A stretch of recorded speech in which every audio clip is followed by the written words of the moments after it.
Hi guys, in my final video I'm going to speak about international competitiveness. So it's your job to understand the 5 factors that impact international competitiveness, and then you need to speak to the consequences of changes to it on your domestic macroeconomic goals and living standards. So let's start with a nice definition. International competitiveness refers to a country's ability to compete effectively in international markets by producing goods and services that are desired by consumers worldwide.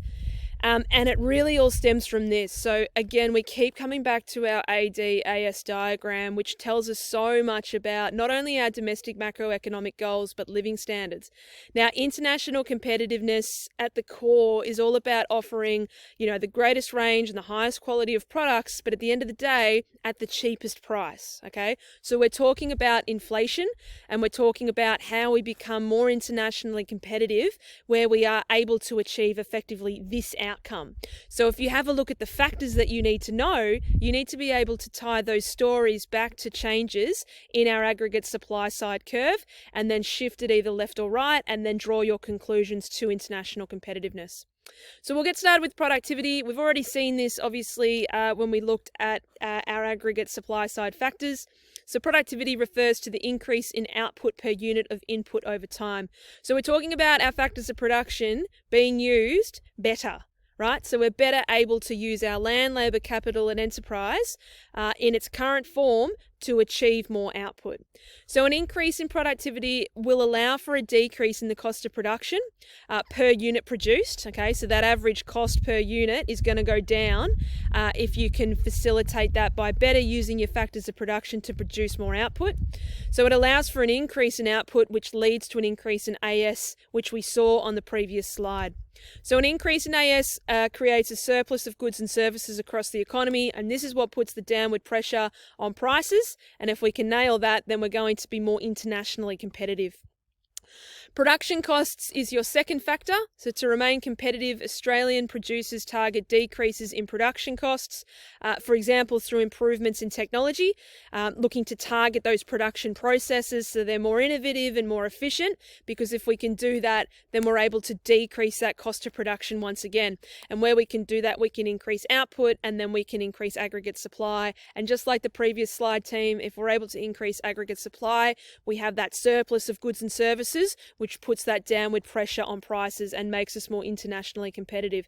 So 2 very similar stories. Productivity is all about using our existing resources better, whereas production costs is similar, but trying to target those specific decreases in our production costs, potentially through means beyond improving productivity.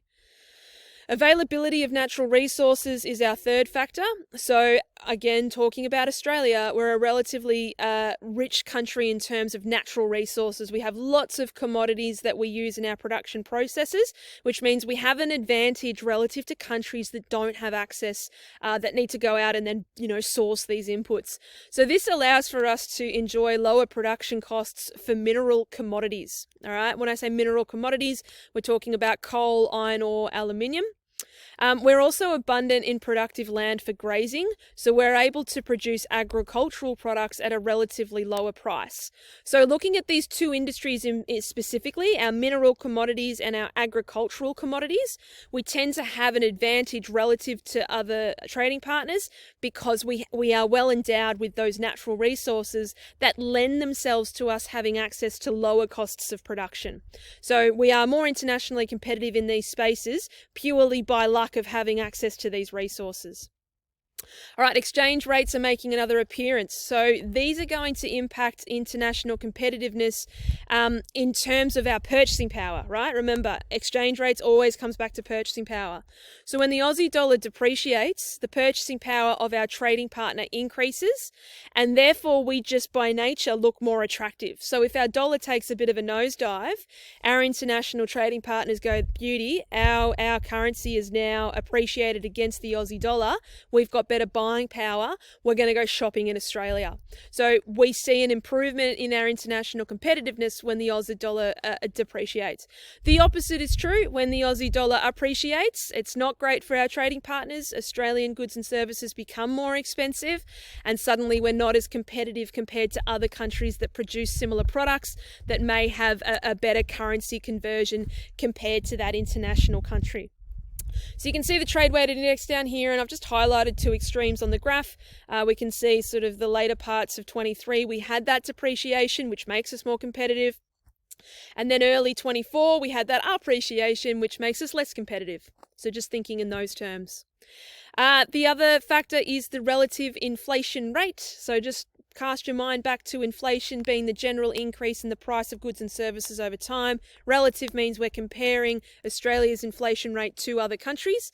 So a lower relative inflation rate makes the price of Australian goods and services more attractive to international buyers, which means we're suddenly more competitive. So if we can try and enjoy a lower inflation rate relative to other countries, we're going to drive that attractiveness in the purchase of our goods and services. The opposite is true. If our relative inflation rate is much higher compared to other countries, well, then we're going to be less attractive. Now, this graph doesn't have Australia on it, but it does have other obviously developed nations in there, so it's good to look at. And we can see that over the past couple of years, the extremities in the difference in inflation rate across countries. So if you're in Australia and you're looking to buy a product that is sold by, say, China and the US, you're far more likely to purchase it from China because their relative inflation rate is much lower, which means that the price of the product is going to be much lower. So think about it from the sense, okay, if the relative inflation rate is lower, it's more attractive, that's going to equal greater international competitiveness. Okay, finally for this video team, we need to understand the consequences of changes in our international competitiveness on our goals and our living standards. This was really cool. I found it from CEDA, looked them up, lots of economic information through an Australian lens. So important things to note, Australia's competitive ranking increased 3 spots to number 19, so that sounds like good news.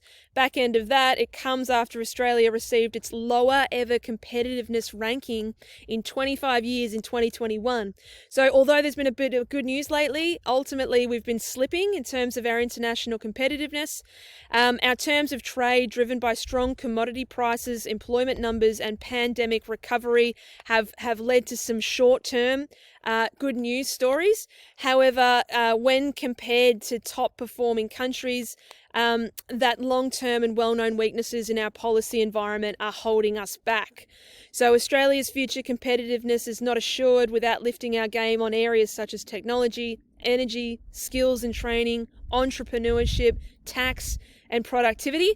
What do you need to take away from this? Well, the bottom line is that for Australia, guys, we've got relatively low levels of international competitiveness compared to our trading partners. So this is not a good news story for us. It appears that it's been systemic. It's been here for a while now. Yes, we have a few good things that come up here and there, but overall, on an international scale, our level of international competitiveness is not as good as it could be. So what does that mean for our goals? Let's just whip through them. We'll start with inflation. So Australia's lower level of efficiency and competitiveness is obviously going to spill through to increased costs of production relative to other countries. And this is going to ultimately funnel higher prices. From economic growth, given we're less competitive relative to some other countries, it makes it difficult for Australia to produce exports that are internationally appealing. I know I spoke before about mineral commodities and agriculture, but they are just two of our industries. You know, we potentially have others that could do much better if some of the issues that were addressed on the previous slide were obviously taken care of. So if we have a situation where exporters aren't maximising sales and thus are generating smaller profits, their willingness, Australian producers' willingness to expand and reinvest into their companies is limited, and so that growth in GDP is stagnated. And you can see that in our post-COVID recovery where our unemployment rate is below the goal. And then finally, guys, that's going to lead into unemployment. So given high costs of production and low levels of efficiency, many firms have downscaled and some have moved their production processes overseas where they've got access to cheaper labour. And this is fed through to an increase in structural unemployment. So once again, guys, having a think about how that all funnels through to living standards. I always say this, keep it simple. If you can come up with a good argument for a decrease in access to goods and services, that's a lovely sort of way into speaking about material living standards. Good luck.